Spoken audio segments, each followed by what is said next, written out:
Let's move on to our review of the week. This week's game really took us by surprise, guys. It really came out of nowhere. So Anachrony is a game that is a worker placement sci-fi theme from Mind Clash Games, the same people who make Trickerion. And I was hemming and hawing over that Kickstarter for a month. It looks so beautiful. I'm always weary. We talked about this. I'm always weary of heavy Euro games with miniatures because I just go, no. Wary or weary? Wary. Sorry, I'm not weary. I'm wary. You could be weary of them. I'm weary too. of them. I'm wary and weary. I'm wary. So yeah, when I see fancy minis, I just go, "What are you compensating for?" It's kind of like seeing a guy in a Ferrari. You know, you just go like, "What's wrong with you that you need that?" So that's what I guess what minis do for me in Euro games, but. I read the rule book and I watched a playthrough and it looked awesome and the theme is so fun and it actually looks really heavy and cool. And then I was like, what other games do they make while I wait a year to get Anachrony? And so I watched a playthrough from Heavy Cardboard of Trickerion and it looked awesome. And then I listened to their podcast about it where they review it and they were gushing. And Edward and most of the people on Heavy Cardboard usually like a lot of the same games I like outside of war games, which they dip into a bit. They pretty much like every heavy Euro that I like and 18XX and all that. So it made me want to check it out. Then I read the rule book, as I always try to do these days before buying a game. And I was looking at it and I'm going, I don't see anything here that's not amazing. No. And then I brought it up to Tom. And Tom said he played it and didn't think it was amazing. And I was like, what am I missing here? But I bought it, and we played it at Strategicon, and it's a heavy teach. I had to do my homework so I could teach this. The teach took an hour. Yeah. I think it might have taken 90 minutes. Yeah, it was I think exactly. It might have taken 90 a little minutes. longer. And the game took 5.5 hours, including a teach. So 4-hour game, plus an hour and a half teach. You can't do that outside of a convention, but it was easily the most fun new game I've learned in at least a year or two. Why was I so wrong? Yeah, we're going to get into that. So the full name of it is Trickerion, Legends of Illusion. It is designed by Richard Amon and Victor Peter of Mind Clash Games. The art, which I'm never going to get these names right, but they did such an amazing job because it's genuinely one of the most beautiful games I own. Vilo Farkas and Laszlo Fejes. I apologize profusely for saying your names incorrectly. I'm guaranteeing I said them wrong. It has a 4.13 weight out of 5 on BGG. That is wildly heavy. It says it plays 60 minutes to an hour, 180 minutes. What? No, it doesn't. This is a minimum 3-hour game. Yeah. Minimum. They lie. It's 3 without a teach. It plays 2 to 4 players. It came out in 2015. I'm going to tell you a little bit about the theme of this game. Trickerion, this is from BGG itself. Trickerion is a competitive Euro-style strategy game set in a fictional world inspired by the late 19th century urban life and culture, spiced with a pinch of supernatural. Players take on the roles of rival stage illusionists, each with their own strengths and characteristics. They are striving for fortune and fame in a competition hosted by a legendary magician looking for a successor worthy of the mighty Trickerion stone, which is fabled to grant supernatural powers to its owners. So there is a magician named Dalgard, and he is retiring, but before he retires, he wants to give his Trickerion stone to the greatest magician in the land. It's very Victorian, very gaslight. Yes, so the art is definitely steampunk, 19th century. I would leave the steampunk out of this. I think they do a good job of making it more about... There's a little Jules Verne-y machinery on the board. If you look, there's a little submarine that's sort of a 20,000 Leagues kind of reference there. Sure, but there's nothing in the theme that suggests the theme, anything little less particularly goggles. supernatural. The theme is the movie The Prestige. If you've ever seen the movie The Prestige. Or The Illusionist. It is definitely competing magicians in 19th century England, Victorian world. And they do a good job, though, of making it feel like you are doing not just a trick. You were out there learning tricks, getting your grimoire bigger. You are performing in theaters. To say grimoire and not be lying. So let me tell you quickly just the basics of this game. This is a worker placement game. This is a straight up worker placement game with a fun twist. I think Tom said that it is hidden action selection. Yes, it is. It is hidden action selection in the sense that we are going to take our cards. We're going to put them face down. You have a little deck of tiny cards that say locations on them, and there's about seven or eight locations on the board that you can go to. You have your magician. You have an assistant. You have specialists. Correct. You have specialists, and each one of them is going to be able to go to one of these locations. You program it by taking the card that represents that location and putting it face down next to that particular piece. Everybody does this simultaneously. Nobody sees where anybody else is going. Therefore, the hidden action selection. Then everybody flips up at the same time, and we see, oh no, all four of us are trying to go to the dark alley this turn. And it's not going to work out for somebody, but that means that there is... So unlike other worker placement games like Agricola or things like that, where on your turn you decide where you go, before the round starts, you make all the decisions about where all your workers are going. The only thing that's left to be decided is in what order you will go to those places. So which is huge. Which is it's a very exciting way to think about it. So it can be a little stressful if you've never played the game before, because you have to make your most important decisions with the only information being what you need, and also what you think other people need. I mean, then you can kind of draft on people's strategies. Sure. And kind of start to get a sense. But then, so let's say you flip all your cards up and you go, oh, I'm the only one going to the market. I'll do that last because there's no competition. But, oh boy, everybody's going to downtown. I better go quickly there. Now, what's the point of wanting to go place early? Well, it also adds another interesting element that is not in many worker placement games. I can't think of any, which is action point spending. Mm-hmm. So the three layers here are the hidden action selection. Hidden action selection, worker placement, and action point allowance. Yeah. So action point allowance, back in the day, was a very popular thing that Kramer and Kiesling did a lot with Tikal and Mexica and games like that. Hidden action selection is also a fairly older concept. Mm-hmm. You would see that a lot in things like, Alfred, you mentioned Robo Rally, which is absolutely true. Shogun and Wallenstein. Wallenstein, exactly right. But it's fun to have all these things sort of put together. So what is action? It's a brain burner. Yeah. So action point allowance is all your workers have a different point value on them, right? So you have your magician, he's worth, or she is worth 3. Then you have your apprentice. Those are all worth 1. And then there's specialists. There's 3 different types. Those are all worth 2. When you place a worker on the board, you go to a place and you have that many points to spend at that place. At that place, there will be a handful of different actions you can do there. Each action will cost a different amount of points. So let's say you are going to the market. For one action, you can buy as many amount of one type of good as you want. And one of the twists is the first person in gets extra action points. So the actual worker placement slots on them have numbers with plus symbols next to them. So there's 2, 1, or 0, and that's how many points are added to the points printed on your worker. And as a credit to the artwork, it's all very clear and pointed out. Right. You know, as soon as you go there, it makes an extra circle. You get this extra bonus. It's very obvious, and yet at the same time, everything's so punitive that you're never going to do everything you want. Oh yeah, no, this is definitely the classic worker placement in the sense of like, I'm never going to get everything I want, and I might not even get what I need. Unless I really do it the right way.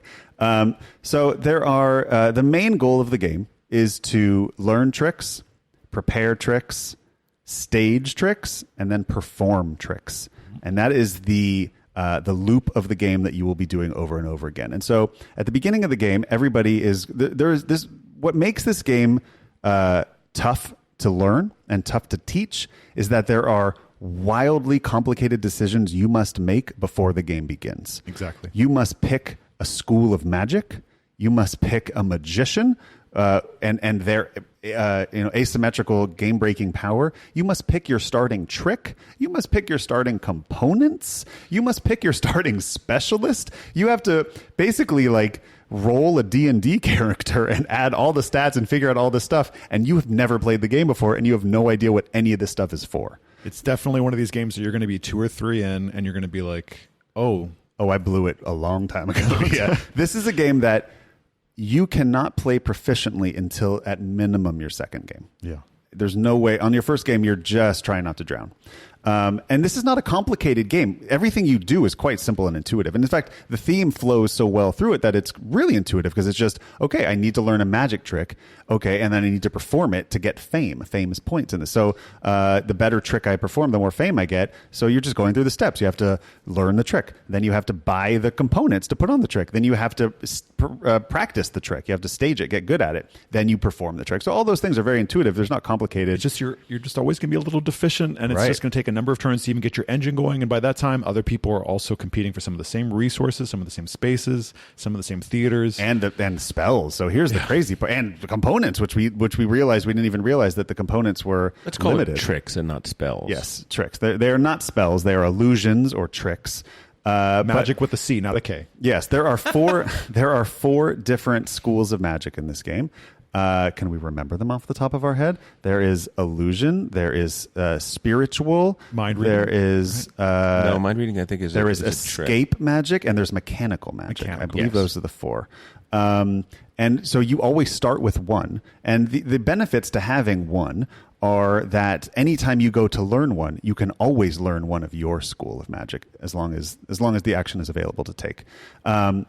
Because the actions that you can choose from are dice, but the dice are so at the beginning of the run you roll a certain amount of dice, and those sort of just for the downtown location tell you the things you can get there. It's just for one location. There's just for one involved, location, and it is manipulatable. You can still spend action points to change the results. This is one of those games where you can gamble if you want, but if you choose not to, you never have to. I saw in that first game that we played at Strategicon, you at one point needed something really badly. You did it on a dice roll, and you didn't get it. And I didn't, and because of that, I don't think I will ever take that risk again in the game, because it was to not get what I needed on a roll was so destructive to everything I was trying to do that it would have been better if I had just done something else. Totally.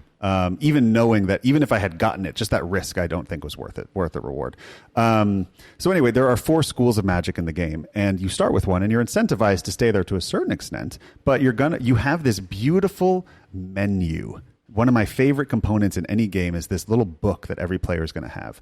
And this is also this will terrify a new player, because every person in the game, if you've ever played Food Chain Magnate, you get a little menu. In this, you get a similar kind of little menu, but when you flip through it, it's got every trick in the game, all the different illusions, and all the schools of magic, and all of them. And all the components needed. All the components. I mean, you get this beautiful little book, and you can sit there by yourself reading this book for 4 hours while you're playing the game and trying to plan things out, and you figure out, if I buy this trick, then I will have the components also for this trick. But then if I use that trick, I want to jump over to this one, which has a great endgame scoring, yada, yada, yada. It goes on forever. And then by the time you look up, you realize the trick you've spent the last 30 minutes planning, someone else bought it, because there was only one copy of each trick in the game. So if somebody else is doing the saw your apprentice in half trick, nobody else in town wants to see somebody else do that, so you got to learn a new trick. The way the components work makes it so you don't want to specialize in one school. You just can't really stay in one lane. You have to spread out, especially people will force you to. Exactly. Because they'll jump into your school of magic and buy all the good tricks up. Yeah, I was just going to say that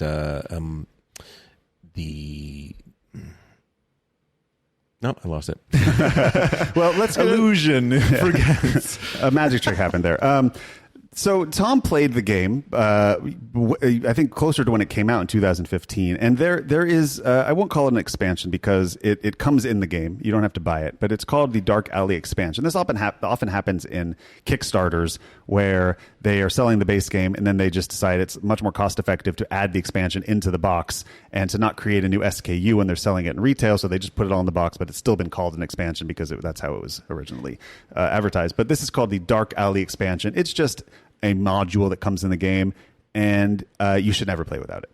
Yeah, I played the basic game. The reason I didn't like the game the first time is that I played the basic game. And tell us the differences between the basic and the Dark Alley expansion. God, I can't even begin to describe, because first of all, it was 4 years ago, so I barely remember what it was. I'll tell you the main one. So the first one is there are 3 different levels of magic normally in the game. There's level 1s, level 16s, and level 36s. Those differences are how much you have to have a certain amount of fame. You have to be famous enough to even try to attempt to pull off those. You don't play with the level 36s. In the base game, you don't play with the level 36s. So it takes out a third of all the tricks in the game. And the level 36 tricks all have endgame scoring. And the game is 1 to 2 rounds shorter, if I remember right. Yep, it is 5 instead of 7 rounds. There you go. It was very useful to have the Dark Alley extra cards to kind of help you game break in appropriate ways. So in the Dark Alley expansion, there is a whole new location called the Dark Alley, which is sort of Diagon Alley if you are a Harry Potter reader or watcher. And you go there. A pothead. Yeah. And so at the beginning of the game, you start out, your deck of locations you can go to when you secretly put them down is limited to 6. So 2 in the theater and 1 in every other location.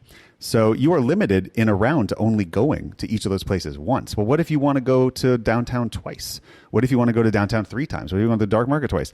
The Dark Market allows you to buy more copies of those locations, but they're not just normal copies; they're better copies. They're now when you go there, you get an awesome power, and they're one time, right. So that's the trade-off, though. It's a one-time use, but they are usually so much stronger than the regular action there that there's no reason not to take it. But also, even if you don't care about the action, being able to go to a location more than once is wildly powerful. And also, just there's a lot of scarcity of the number of workers you're going to have in this game. You can expand it, but it only goes so much. So you need some extra flavor to help this game move along. I can't even imagine how punitive this game would be if you added on that element of just being later into a location. And the last new element in the expansion is prophecies, which are these very fun round rule breaking changes. So every round, mostly positive, sometimes punitive. almost always positive. But every round, something in the game is going to change for everyone. So you see this little there's a little triptych of circles, and each round they're going to cycle forward, and one is going to go into the active slot, and that will be a game break. So it's often like now everybody's apprentices are worth 2 action points instead of 1. So, but you could there's an action you can take at the Dark Alley to spin it so that it doesn't, the next one does not become active, which can be if you realize like, oh, this is going to be super strong for 2 people and not strong for me, I don't want them to have that advantage, or the next one will be really strong for me. And so it plays a fun game of trying to game the prophecies so that the ones that are helpful to you come up and not vice versa. And I can feel like the theme is always thrown throughout the entire board, including this expansion. It feels very much like it needs to be a built-in. It feels like it imbues the space with that much more character. I think that what happened here is something that's totally understandable. They've made this huge, complex clockwork of a game. This is heavy. Takes an hour. This is, I think, Splotter level heavy. It takes an hour. Yeah, it takes an hour to explain. It takes 4 hours to play, and they want to put it on Kickstarter. Yeah, and they're like, and it's their first game ever. No, what are we going to do? All right, let's pull this out. Let's pull that out. Let's pull that out. Let's throw everything overboard that isn't absolutely necessary to make it a game where we can hold our heads up and say this plays in 180 minutes, and put that out there. Yeah, but really. But just between us, the game, you have to pull all these other things back into the ship. But here's the problem, though, is I think that's a giant mistake because it is definitely a mistake because your core audience, like Tom, will play that basic version and go, well, this isn't a good game. And the people who don't want a complicated game are going to play that and go, well, this is too complicated. So it's making nobody happy in that version. But my frustration playing it the first time was exactly what was left out. I felt like, oh my God, I was almost about to start liking this game. I felt like I was building to something, and then there was nothing there. Yeah. And it's like because an literally illusion itself. I think they would have been better off just making a introductory 2-round sort of scenario. Right, it's a lot to teach though for a little like. Yeah, I think the truth is this is a super heavy game, and unless you are into super heavy games, and this is not a game that you want to play once a year. Because this is a game that will take a whole game to get your head back into it. I will say, just in its benefit, there is some catch-up mechanisms that are nicely elegant. They're not huge, but there are little things to make it. Turn order, you can buy some points every round. Turn order, buy some points. Some things make some sense. If you're in the lead, you can buy points cheaper. If you're drafting, if you're in the back, points are more. The less points you have is turn order. So whoever's behind in points goes first, and going first is huge in this game. It's the biggest part of this game. So playing in second or third to take first is probably very viable after enough plays where you really know what you're doing. So let's briefly talk about what I think is the most interesting part of this game, which is performing. Yeah. So there is a bunch of different sections in this game that work just like classic worker placement. Go there, take something. Then there is the performance section, and the board is beautifully designed so that it is the centerpiece of it. It takes up a whole corner. It looks like all other actions feed towards it, which they do. Just if you look at it, the graphic design is really nicely done in that. It's very clear that this is the focal point. Everything else is supposed to get you there. So when you go to the theater, you must make a choice. There are 4 days on the theater. There is Thursday, Friday, Saturday, and Sunday. There are 3 slots on each one for a magician and 2 for other workers. Whenever you put somebody in any one of those slots, you are claiming that day for the week. No one else can go to your day, and you can't go to anyone else's day. The difference in the days are that's going to break turn order and decide in what order performances happen. So that's the order that tricks are going to be performed. And then there's these cards that are theater cards. And on the theater cards is when you're actually planning your performances. So think of the theater cards as sort of set lists. And one of the actions you can take into the game is to, if we're going with the set list metaphor, where you're going to sing your song in the order of the night, right? And you're going to place your song on the set list, and then you're going to fill up that set list card, and that's going to be a theater. And then when you perform, you decide which set list is going to happen. And by performing a specific set list, you get more bonuses than anybody else who has their songs on there. So everybody gets to perform that night. So if you have your metaphor continued, if you have your song on that set list, everybody's song gets sung that's there, but the person who performs it gets more points. So yet more workers in this form of tricks to play. So you can imagine how much heavier the game gets as you add a whole other 3D chess. There's a whole mental game of that, of like, well, I need to make sure I go first. So, and also, if you go on Thursday, all your tricks are worth 1 point and $1 less for the whole week, because that is your trade-off of picking first. And until you get powerful spells, those points. That's it. You could be performing and getting nothing. And if you go on Sunday, the last day, all of your tricks are worth 1 extra point and $1 extra, but you're picking last, and you are potentially risking not getting to perform at all, because very often the math can work out where by the time it comes around to Sunday, there are no more cards left with your tricks on them. No more theaters left with your tricks on them. And one of the rules is to perform, you can only perform a theater in which you have slotted in a trick. So that is a whole element. That is the most complicated part of the game to wrap your brain around. That is most punitive too, because that is often the case where there are certain powers, especially the asymmetrical powers, where they deal specifically with the theaters and specifically with spells, and you can really get pushed off. And the trick, I mean, the tokens that your tricks are, so all of your tricks are symbolized by these little components, these little chits. And on each corner of the chit is one of the schools of magic. And you get to play this fun spatial game of putting your chits onto these cards so that you make completed circles by putting it. It's something you sort of have to visualize. The podcast is not going to fail you here, but if you look at the components, you'll see that you have to sort of make these circles with the edges of the chits in order to complete these things, and often get bonuses and shards. Shards are sort of the wild bonus you need, and it helps you get more actions at places. There's so much. As you can see, this is a heavy game, but to me, that's the hardest part to grok, is the whole performance thing, but it's also definitely the most fun part of the game to me. It is a wildly heavy game. It is perfect. It was a perfect brain burner for us. We missed a few elements in our first game. In our second game, we got a little bit more up to speed, and I just can't wait to play it a third time, which I don't know how many 4-hour, 5-hour long games I can say that about. Well, what's interesting, this is not a game that I'm interested in really teaching new people. Like, it's a tough teach. Well, it's got a very unique theme. Yeah, the theme is the best part about it in terms of teaching it, because people instantly get excited by the theme. Yeah, and you and I both, when we teach games, we try to teach theme first. We try to say, this is who you are, this is what you're trying to do, and once you understand that, everything else can sort of follow, because people learn by story better than any other way. So that really does help. If there's one negative thing to say, I wonder how the variable player powers will age for us.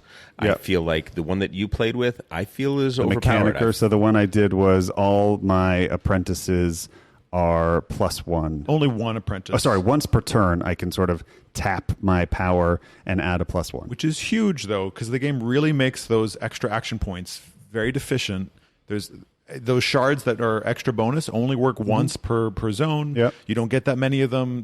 Your apprentices are hard. The balancing factor of that, though, is that I'm not really incentivized to take any specialist other than the one that will make my guys free, because obviously I want to have more of those guys. But by the end of all the 9-10 turns, seven rounds, 7 rounds. By the end of that, you pretty much have the full complement. Like you're getting towards. I didn't either last game, but you have the opportunity to slowly build out, and by the end, you're going to be somewhere on that spectrum. Yeah. I will say I won, and I think I won by a decent margin. Yes. 6 points. 6 points. Okay, not massive, but yeah. And also, I had a very bad first round where I just made a mistake. So one of my 3 actions didn't even happen in the first round. Yeah. So if I had played proficiently, I probably would have won by more. But by comparison, there are other roles that seem particularly underpowered. And listen, we've only played it a couple times, so we don't know yet. And then there are other powers which seem powerful, but they are PvP. They're player versus player. A little bit, yeah. They're a little take that.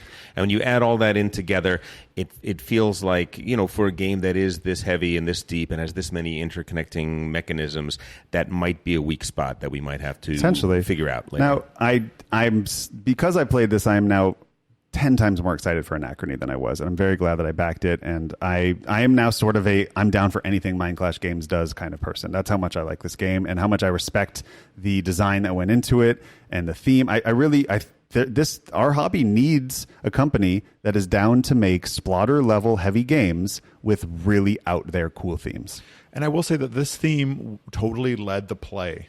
Really made me feel like I was like the worker placement thing can feel kind of arbitrary to me sometimes. I like Agricola. I've only played a handful of times, but Caverna being very kind of similar. Yeah, I love this kind of aspect of you're creating an idea expectation. Kind of implicitly what you're going for, and what it's adding up to. This had all that same element. Totally. The fame garnered by performing in a theater.